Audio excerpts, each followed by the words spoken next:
Ring முறுக்கு எப்படி செய்யறதுன்னு பார்க்கலாம். அதுக்கு நான் ஒரு கப்பு அரிசி மாவு எடுத்திருக்கேன். இந்த கப்பில் ஒரு கப்பு அரிசி மாவு எடுத்திருக்கேன்.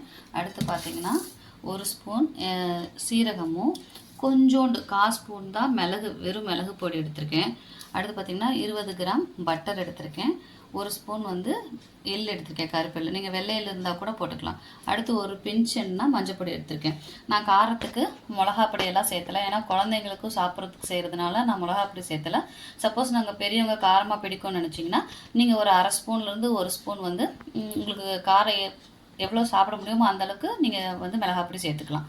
ஸோ ஃபஸ்ட்டு இதை என்ன பண்ணலான்னா, வெறும் அடுப்பு பற்ற வச்சு நம்ம அந்த அரிசி மாவை வறுத்துக்கலாம். சட்டியை காய வச்சுக்கலாம். ஏன்னா எதுக்காக காய வைக்கிறோன்னா, அதில் ஏதாவது தண்ணி இருந்துச்சுன்னா அந்த தண்ணியெல்லாம் வற்றிடும், அதுக்காக தான். காயட்டும். அதுக்கப்புறம் நம்ம அரிசி மாவை போட்டுக்கலாம். காஞ்சிருச்சு. நம்ம அரிசி மாவை போட்டு ட்ரை ரோஸ்ட் பண்ணி எடுத்துக்கலாம். மாவு கலர் சேஞ்ச் ஆகிடக்கூடாது. அதே மாதிரி நம்ம இந்த மாதிரி மிக்ஸ் பண்ணி விட்டுக்கிட்டே இருக்கணும், இல்லைன்னா அடி பிடிச்சிக்கும். வாசம் போகிற வரைக்கும் நமக்கு சாஃப்ட் ஆகும் மாவு. அந்த அளவுக்கு நம்ம வறுத்தெடுத்துக்கலாம். 3 நிமிஷம் வறுத்துருக்கேன். 3 நிமிஷம் வறுத்தா போதும். நம்ம ஒரு கப்பு தானே போட்டிருக்கோம். மாவோட அளவை பொறுத்து நம்ம 3 நிமிஷம் 5 நிமிஷம் வரையும். நம்ம ஒரு கப்புங்கிறதுனால ஒரு 3 நிமிஷம் வறுத்தா போதும். இப்போ இதை நம்ம வேறு பாத்திரத்துக்கு மாற்றிட்டு சலிச்சுக்கலாம். இப்போ நல்லா வறுபட்ட வாசம் வரும். மாவு இந்த வறுபட்ட வாசம் வரும் நமக்கு.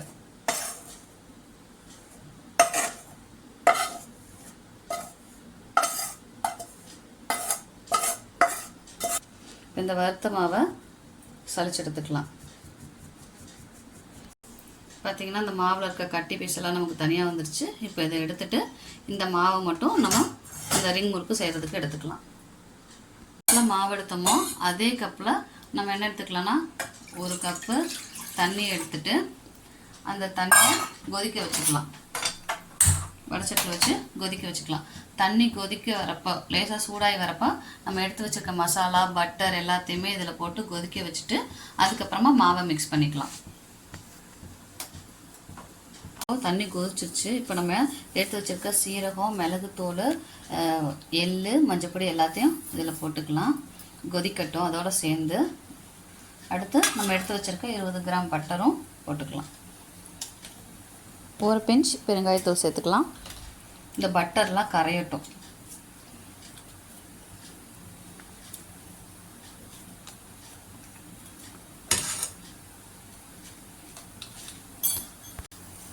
இப்போ நான் என்ன பண்ணுறேன்னா, இந்த முறுக்குக்கு தேவையான உப்பையும் இதிலே சேர்த்துக்கலாம். இப்போ இதை நல்லா இந்த பட்டர் கரையிற வரைக்கும் கொதிக்கட்டும்.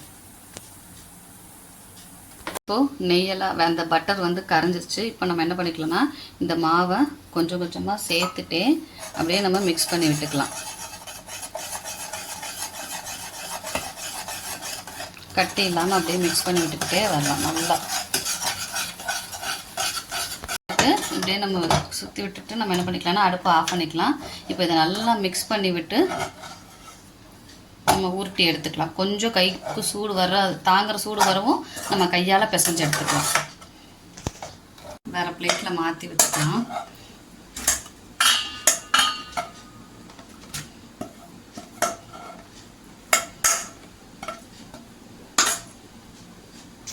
சூடாக இருக்கும், லேசாக அப்படியே தொட்டு தொட்டு ஒன்றா சேர்த்து வச்சுக்கலாம். அப்புறம் சூடு ஆறுனதும் இந்த பதம் வர்றதும் கொஞ்சம் ஆறுனதுக்கப்புறமா நல்லா உருட்டி எடுத்துக்கலாம். ஒரு 5லேருந்து 10 நிமிஷம் ஆறட்டும். ஒரு 7 மினிட்ஸ் கழித்து பார்த்தோம்னா நல்லா தொடர சூட்டில் இருக்குது. இப்போ இதை நல்லா நம்ம எல்லா மாவையும் ஒன்றா சேர்த்து உருட்டிக்கலாம்.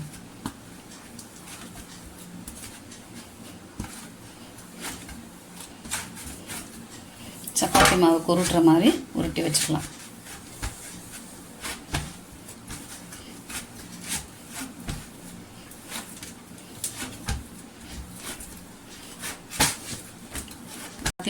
ஒன்றா சேர்த்தாச்சு. இப்போ இதை இன்னொரு பாத்திரத்தில் மாற்றி வச்சுக்கிட்டு இதில் கொஞ்சம் கொஞ்சமாக எடுத்து நம்ம என்ன பண்ணலாம்னா, உங்களுக்கு எந்த சைஸில் வேணுமோ எடுத்து ஃபஸ்ட்டு உருட்டிட்டு அதை அப்படியே நம்ம கொஞ்சம் லெங்க்த்தாக மாற்றிக்கலாம். இந்த மாதிரி நீளமாக உருட்டி எடுத்துட்டு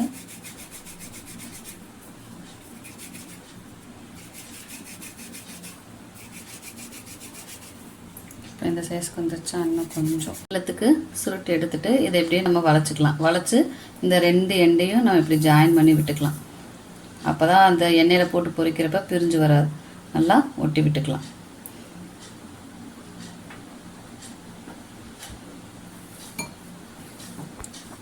இப்போ இதே மாதிரி கொஞ்சம் கொஞ்சம் மாவு எடுத்து இதே மாதிரி நல்லா உருட்டிக்கலாம். அதையும் உருட்டி எடுத்து வச்சுட்டோம். இப்போ இது உருட்டுறப்ப நம்ம என்ன பண்ணிக்கலாம்னா, நம்ம கையில் மாவு ஒட்டாமல் இருக்கிறதுக்கு நல்லா 2 கையிலையும் எண்ணெய் எடுத்து தடவிட்டு உருட்டினோம்னா நம்ம கையில் மாவு ஒட்டாமல் வரும். சொல்ல மறந்துட்டேன். இப்போ நம்ம என்ன பண்ணிக்கலாம்னா, அடுப்பை பற்ற வச்சு வடைச்சட்டி காயட்டும். காஞ்சதும் நம்ம எண்ணெய் ஊற்றிக்கலாம்.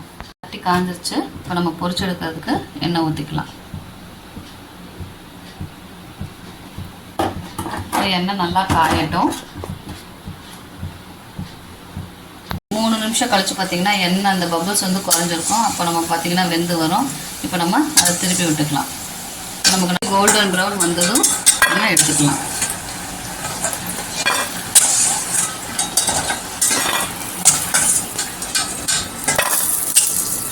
நம்ம போட்டு எடுத்தாச்சு. இப்போ நமக்கு சுவையான மற்றும் மொறு ரிங் முறுக்கு ரெடி.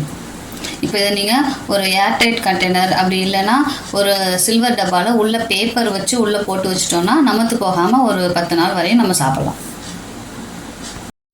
உங்களுக்கு இந்த வீடியோ பிடிச்சிருந்தா மறக்காமல் சப்ஸ்கிரைப் பண்ணுங்கள், லைக் பண்ணுங்கள், ஷேர் பண்ணுங்கள். தேங்க்யூ.